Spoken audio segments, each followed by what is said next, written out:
Dans les caddies des Bruxellois, des produits toujours trop chers, comme l'huile ou la farine, dont les prix galopent en magasin, malgré que le coût des matières premières diminue, Testachat dénonce.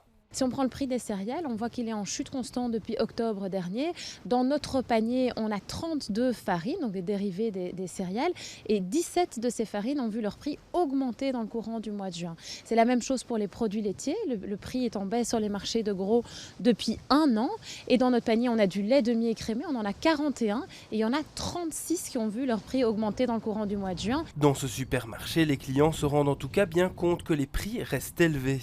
On le voit, c'est pour ça que moi je fais plusieurs enseignes en fait et je regarde en fonction des publicités. Je ne remarque en tout cas pas de baisse, ça c'est sûr. Le budget nourriture est X et pas X+, donc voilà quoi. Ma pension augmente mais la proportion n'y est pas la même quoi. Reste que Testachat dénonce cette situation et a désormais interpellé l'autorité de la concurrence pour déterminer qui est à l'origine de cette différence trop importante entre prix de gros et étiquette en magasin.